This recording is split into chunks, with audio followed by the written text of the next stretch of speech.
Alam nyo ba, bawat kwento pala may tinatagong sikreto. Tara, alamin natin kung ano yon. Isang magandang araw sa inyong lahat.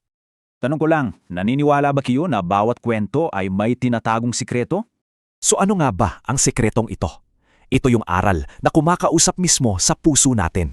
Dahil ang kwento, hindi lang yan para sa saya.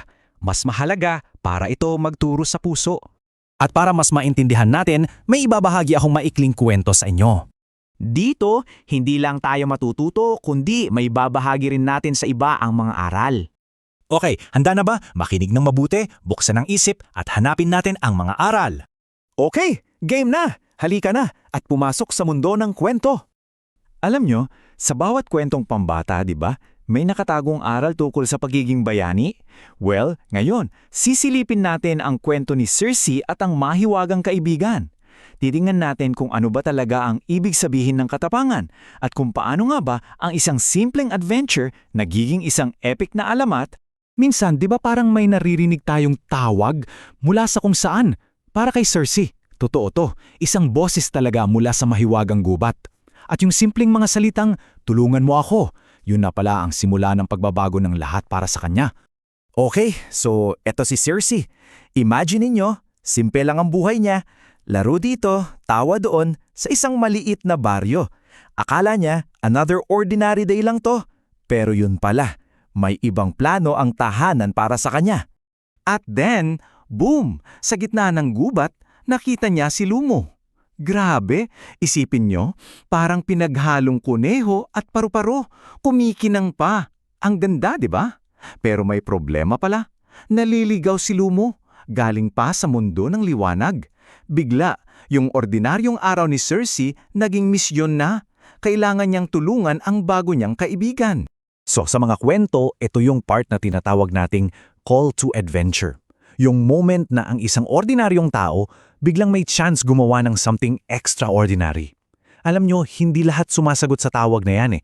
Pero si Circe, go lang siya. Tinanggap niya ng buong puso kahit wala siyang ideya kung anong hirap ang nagaantay sa kanya. Okay, so anong misyon? Simple lang pakinggan. Hanapin ang 3 susi para mabuksan yung portal. Pero teka ha, hindi ito basta-bastang mga susi Bawat isa. Yung susi ng katapangan, susi ng puso, at susi ng kabutihan ay isang pagsubok. Hindi ito laban ng lakas, kundi pagsubok sa kung sino talaga si Circe. Ayan na, dito na talaga magsisimula ang adventure. Yung paghahanap sa mga susi, hindi lang ito paglalakbay sa isang lugar. Ito'y isang paglalakbay sa loob mismo ni Circe. Dito siya masusubok. Sabi nga ng mga nagsasalitang puno, sino man ang magpapakita ng tapang at kabutihan ay makakakita ng unang susi. Kita nyo, hindi lang tapang, kailangan may kasamang kabutihan. Isang paalala yan na ang totoong lakas, hindi lang yung pagiging brave, kundi yung pagiging brave na may mabuting puso. At dahil nga mabuti siya, hindi dahil nakipag-away siya, yung mga puno na mismo ang nagturo ng daan.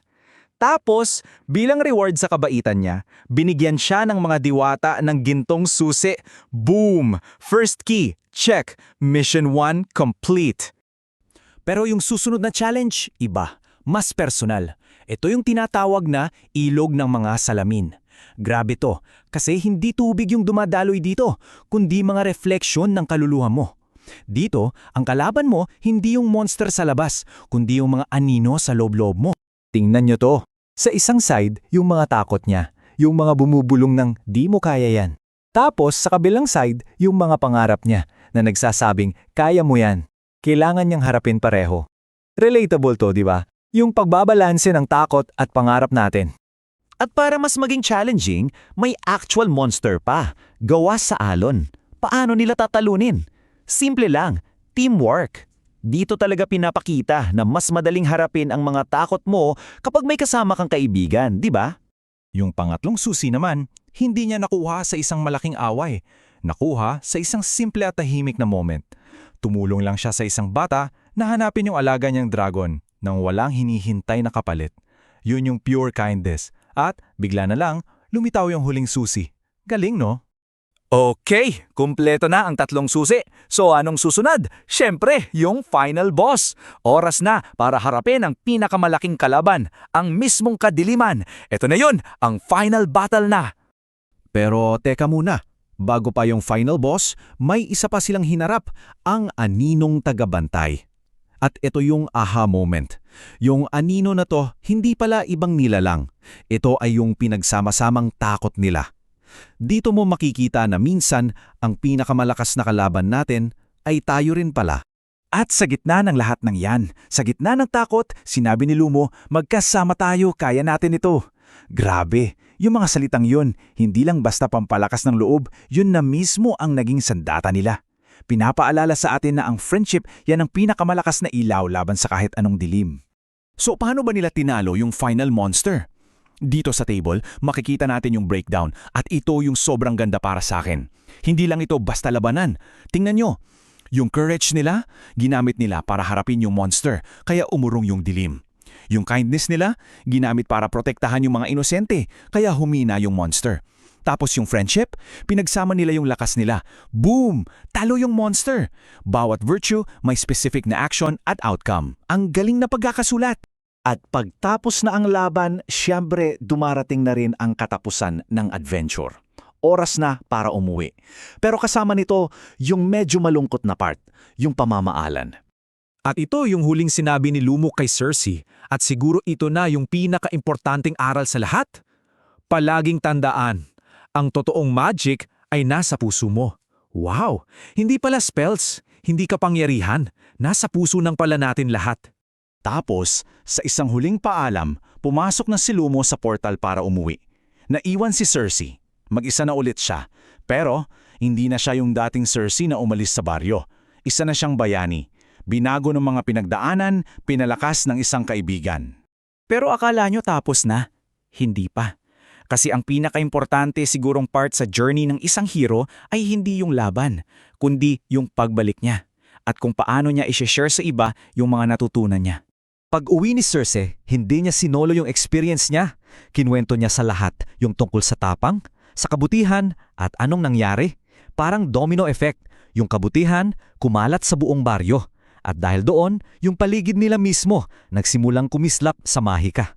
So ano nga ba talaga yung tunay na mahika?